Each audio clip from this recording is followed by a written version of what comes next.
दोस्तों सब्सक्राइब कीजिए competition boss channel को और दबाइए इस नोटिफिकेशन बेल को। जीके, संस्कृत और करंट इश्यूज के हर टॉपिक्स, हर टेक्निक्स और हर टिप्स आपको मिलेंगी सबसे पहले। नमस्कार दोस्तों, मैं हूं नितेश। आप देख रहे हैं मेरा YouTube चैनल कंपटीशन बॉस। दोस्तों, संस्कृत में सबसे महत्वपूर्ण पार्ट होता है संधि प्रकरण। देखने और सुनने में सबसे सरल पार्ट यही है और इसमें सवाल भी ऐसे आते हैं जो कंफ्यूज करते हैं। कुछ शब्द ऐसे हैं जिसमें आपको लगातार कई संधियां नजर आएंगी, लेकिन उनमें से होती एक ही है।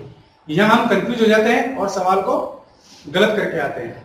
तो दोस्तों, इन संधियों की बारीकियां मैं आपको बताऊंगा। देखिए, जैसे संधि अपन पूछे मुख्य रूप से संख्या के मामले में तो कहीं 5 बताई गई है तो कहीं 3।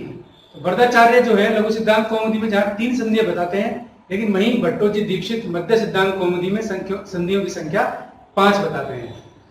इस तरह कंफ्यूजन वाले सवाल और इनमें क्या याद रखना है, ये सब चीज मैं आपको संधि प्रकरण के तहत बताऊंगा। और आज से हम शुरू करते हैं संधि प्रकरण। तो दोस्तों, आइए चलते हैं क्लासरूम की तरफ। दोस्तों, हम देखते हैं संधि। संधि को संहिता भी कहा गया है। संधि एक ऐसा पार्ट है संस्कृत का, संस्कृत ग्रामर का, जो सबको देखने में आसान लगता है।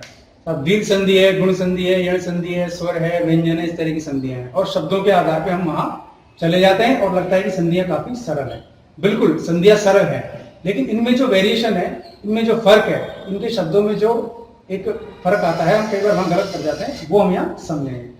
तो देखिए, सबसे पहले तो संधि को समझना जरूरी है कि संधि को हम संहिता भी कहते हैं। संधि कब होगी? जब 2 अक्षर बिल्कुल पास होते हैं तब उनके बीच में संधि कहलाती है, यानी कि उन दोनों के बीच में कभी कोई गैप नहीं होना चाहिए। ठीक है दोस्तों, संधि कब होती है? जैसे संधि के लिए आवश्यक दशाएं आप इनको मान सकते हैं, जैसे कि एक पद में, दूसरा धातु या उपसर्ग में, तीसरा समास में। एक पद में मतलब जैसे अपन किसी पद को लेते हैं, जब अपन बोलेंगे, जैसे ये अपन पद ले लेते हैं जय।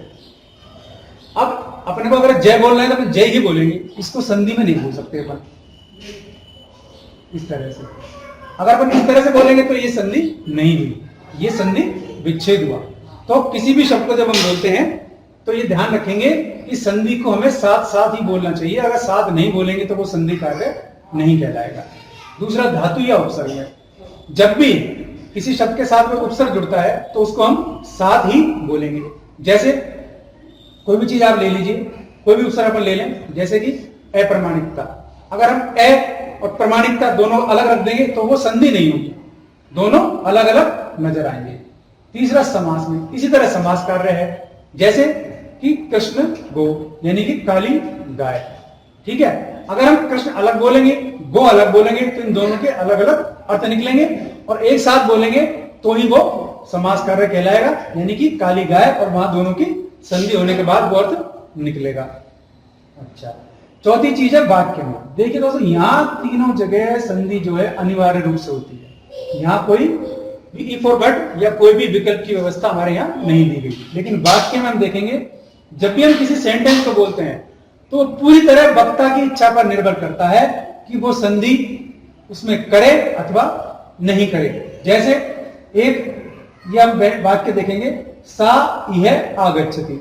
अब यहां अगर वक्ता चाहे तो इसमें ऐसे ही बोल सकता है इसको, सा इह आगच्छति, वह यहां आती है।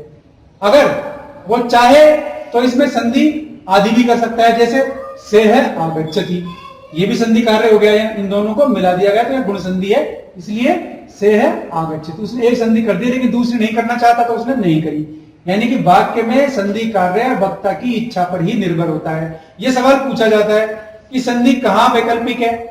वाक्य में वैकल्पिक है। वक्ता चाहे तो संधि कार्य करे, नहीं चाहे तो नहीं करे। अगर इसको पूर्ण संधि से बोलेगा वाक्य को वक्ता, तो सेहागच्छति, यानी कि से इह और आगच्छति, ये पूर्ण संधि हुई। यानी कि वाक्य में वक्ता की इच्छा पर ही निर्भर है कि वो संधि करता है अथवा नहीं करता है। अब आप देखिए संधि के प्रकार। हम संधि के प्रकारों में अक्सर कंफ्यूज रहते हैं, 5 है कि 3 है। कई बार दिमाग में बैठ जाता है कि साहब 5 है, 5 भी सही है और 3 भी सही है। लेकिन यह सवाल बनता है किसके अनुसार कितनी संधियां हैं। देखिए, प्रक्रिया परंपरा, पहले तो आपको याद रखना है प्रक्रिया परंपरा। पहला सवाल तो यही आता है कि प्रक्रिया परंपरा में संधि कितने प्रकार की मानी गई है, तो जवाब सीधा सीधा 5 होगा।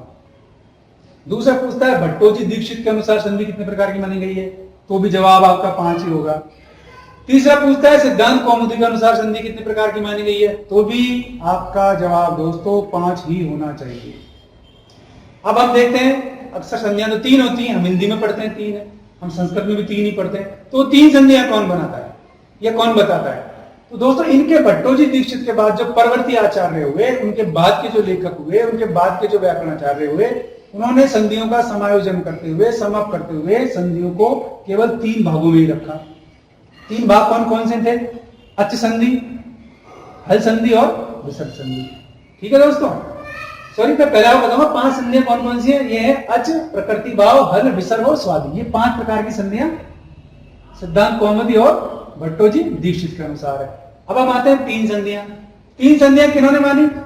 लघु सिद्धांत कौमुदी। हमारे सिलेबस में दोस्तों यही चलती है और इसी के सवाल अक्सर आते हैं, तो इसीलिए हमारे दिमाग में ये रहता है कि संधियां 3 प्रकार की है। लेकिन चूंकि वो कंपटीशन है तो वो ऐसी नॉलेज चाहता है जो किताब से थोड़ी सी हटके हो और हमारे हित में हो या आपके स्टूडेंट्स के हित में हो। तो ये इसलिए हमें रखना पड़ेगा कि प्रक्रिया परंपरा और भट्टोजी दीक्षित के अनुसार संधियां 5 प्रकार की होती हैं और बड़ोदाचार्य अथवा लघु सिद्धांत कौमुदी के अनुसार संधियां 3 प्रकार की होती हैं। पहली है अच संधि, दूसरी है हल संधि और तीसरी है विसर्ग संधि। ठीक है दोस्तों, हल को व्यंजन भी कहते हैं, अच को स्वर भी कहते हैं और विसर्ग आप सबको पता ही है, 2 बिंदियां जब लग जाती हैं तो वो विसर्ग संधि कहलाती है। तो ये हुई संधि का सामान्य परिचय और सामान्य परिभाषा। अब देखिए दोस्तों, पहला जो संधि का पार्ट आता है वो है अच संधि, यानी कि स्वर संधि। हम यहां पढ़ेंगे संधियां 5, लेकिन ये मान के चलिए कि संधियां 3 ही है। अच यानी स्वर, दूसरी हल और तीसरी विसर्ग। ठीक है, तो हम पढ़ेंगे ये 3 संधियां, लेकिन इन तीनों संधियों में हम इन 5 संधियों का जो मैंने आपको बताया भट्टोजी दीक्षित के अनुसार उनका अध्ययन कर लेंगे। ठीक है दोस्तों, पहली संधि अच संधि। अच संधि के तहत हम देखेंगे अच संधि कितने प्रकार की है। वैसे ये 7 प्रकार की हमको देखने को मिलती है। पहली है सवर्ण दीर्घ, दूसरी है गुण, तीसरी है यण, चौथी है पूर्व रूप, 5वीं है पर रूप और 6ठी है अयादी। ठीक है दोस्तों, ये हमारे संधियों के प्रकार हुए। सवर्ण दीर्घ संधि, गुण संधि, यण संधि, पूर्व रूप संधि, पर रूप संधि और अयादी संधि। अब हम देखेंगे ये इसमें जो महत्वपूर्ण संधियां हैं, जो मैक्सिमम सवाल टकराते हैं वो इनमें से टकराते हैं। और जो दीर्घ संधि है ये एक ऐसी संधि है जो आपको बार बार कंफ्यूज करेगी कि ये दीर्घ है, ए प्लस ए बराबर आ बनेगा या कहीं कुछ और बन रहा है, कहीं वो पर रूप में तो नहीं चला गया, ये हमें देखना पड़ेगा। तो देखो मैं आपको बताऊं, मोटी पहचान बताता हूं, फिर आपको विस्तार से बता दूंगा। ये देखो, पहला में देखते हैं गुण, फिर है दीर्घ और फिर है अयादी।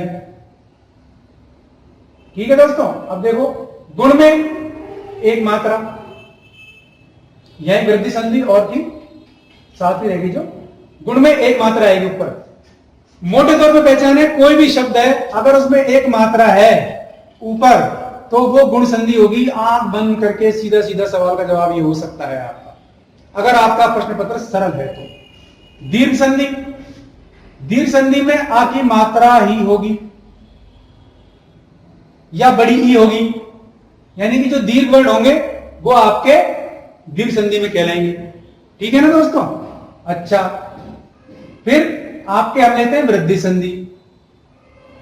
देखो दोस्तों, गुण में एक मात्रा, अगर हम इस एक मात्रा में वृद्धि और कर देते हैं, ये एक मात्रा गुण हो गई, अगर हम इस मात्रा में वृद्धि कर देते हैं तो वृद्धि संधि कहलाएगी। यानी वृद्धि में मात्रा की वृद्धि होती है और मात्रा ऊपर वाली ही होनी चाहिए। अगर पीछे वाली मात्रा में वृद्धि होगी तो वो वृद्धि संधि नहीं कहलाएगी। ठीक है, तो वो वृद्धि संधि नहीं कहलाएगी, इसलिए मात्रा ऊपर वाली होनी चाहिए, उसमें वृद्धि होनी चाहिए, तो वृद्धि संधि ही कहलाएगी। और अगर एक मात्रा है तो वो गुण कहलाएगी। ठीक है, अच्छा ये दोनों हम हटा देते हैं एक बार। अब हम देखते हैं अयादी संधि। इसमें आपको हमेशा यह वर्ण हमेशा मिलेगा, ये कभी भी इस संधि में मिस नहीं होता और ये हमेशा आपको आधा मिलेगा। ठीक है, जैसे इत्यादि। इस य के आगे हमेशा आपको आधा अक्षर हमेशा दिखाई देगा। तो अयादी संधि की सबसे पहली पहचान है कि यह दिखाई देगा आपको, और यह से पहले आधा अक्षर होना अवश्यंभावी है। ये इसकी मोटे तौर पे पहचान है। अब आप ये मत समझना कि ऐसा ही होगा, ये मोटे तौर पे पहचान है। अगर बिल्कुल भी आपको संधियां नहीं आती है तो आप देख करके टिक कर सकते हैं, सवाल के आपके सही होने की संभावनाएं बढ़ जाती हैं। अगर पेपर सरल है तो, अगर उसने पेपर कठिन बनाया है तो वो आपको ऐसे शब्द देगा जिसमें ये पहचान ही आपको कंफ्यूज करेगी कि कौन सी संधि है और कौन सी नहीं है। तो दोस्तों आज के लिए बस इतना ही।